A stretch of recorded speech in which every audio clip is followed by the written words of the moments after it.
Em nome do Pai, do Filho e do Espírito Santo, proclamação do Evangelho de Jesus Cristo segundo São Mateus. Glória a vós, Senhor. Naquele tempo, partindo dali, Jesus viu um homem chamado Mateus sentado na colheitaria de impostos e lhe disse: Segue-me. Ele se levantou e seguiu a Jesus.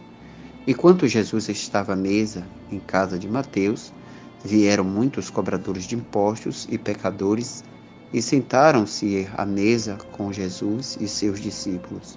Alguns fariseus viram isso e perguntaram aos discípulos: Por que vosso mestre come com os cobradores de impostos e pecadores? Jesus ouviu a pergunta e respondeu: Aqueles que têm saúde não precisam de médico, mas sim os doentes.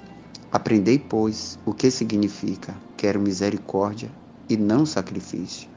De fato, eu não vim para chamar os justos, mas os pecadores. Palavra da salvação. Glória a vós, Senhor. Pois bem, queridos e amados irmãos, o Evangelho, a liturgia do 10º domingo do tempo comum, esta liturgia nos chama sobre a vocação de Mateus.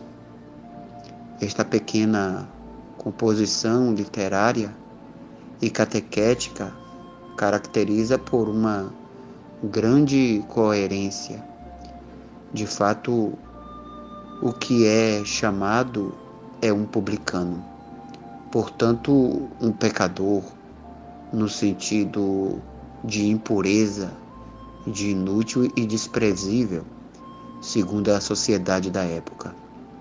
Um doente no sentido espiritual e no sentido moral, que só a misericórdia de Deus pode salvar. Só Deus, com seu infinito amor, pode salvar esse pecador. O chamado de Jesus a Mateus se transforma em um dom de comunhão, expresso no banquete em casa do pecador. No contexto dos capítulos que nós escutamos, os doentes são mais do que paralíticos, do que leprosos, mortos ou cegos. São os que têm necessidade do perdão de Deus, que Jesus confirma com a ceia. E a leitura primeira do texto de Osés, que a liturgia também nos traz, o texto é continuação da descrição dos erros sociais e religiosos que graçam em Israel. É expresso arrependimento, um desejo de recuperar o favor divino, perdão. A este propósito do povo corresponde um oráculo do profeta, que em nome de Deus fala das condições requeridas para uma sincera volta. Reconhecer que tudo o que Deus ameaçou pelos profetas e depois realizou foi um castigo pedagógico devido à falta de amor perseverante daquele povo. Lembrar que Deus repudia o formalismo religioso, não acompanhado do amor, isto é, de atitude fiel e obsequiosa para com Deus e o próximo, e pelo conhecimento de Deus, isto é, por uma adesão integral ao valor divino expresso na aliança. A segunda leitura que também podemos meditar vai nos falar que depois de ter afirmado que o homem é justificado só pela fé, Paulo delineia numa releitura da vida de Abraão, as características da fé que justificava.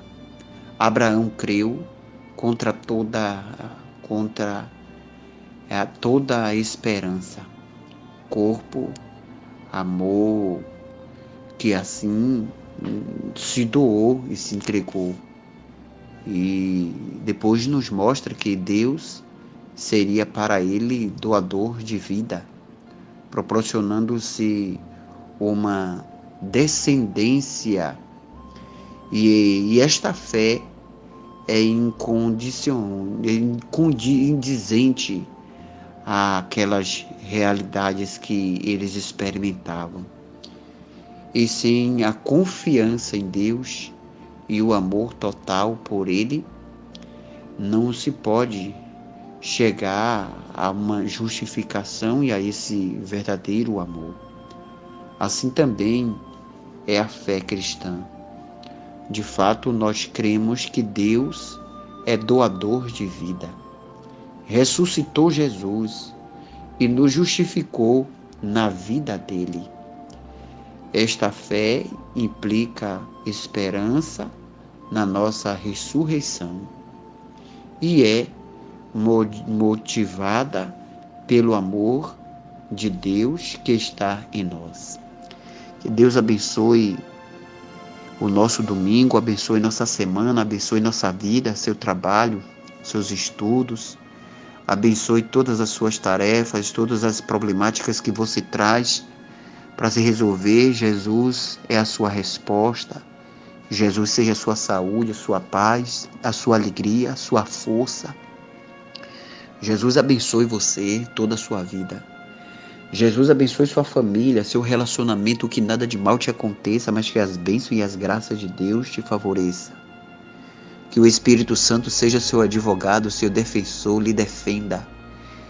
Coloque todas as suas causas sobre a ação do Espírito Santo, e Ele tudo fará ao teu favor. Em nome do Pai, do Filho e do Espírito Santo. Amém.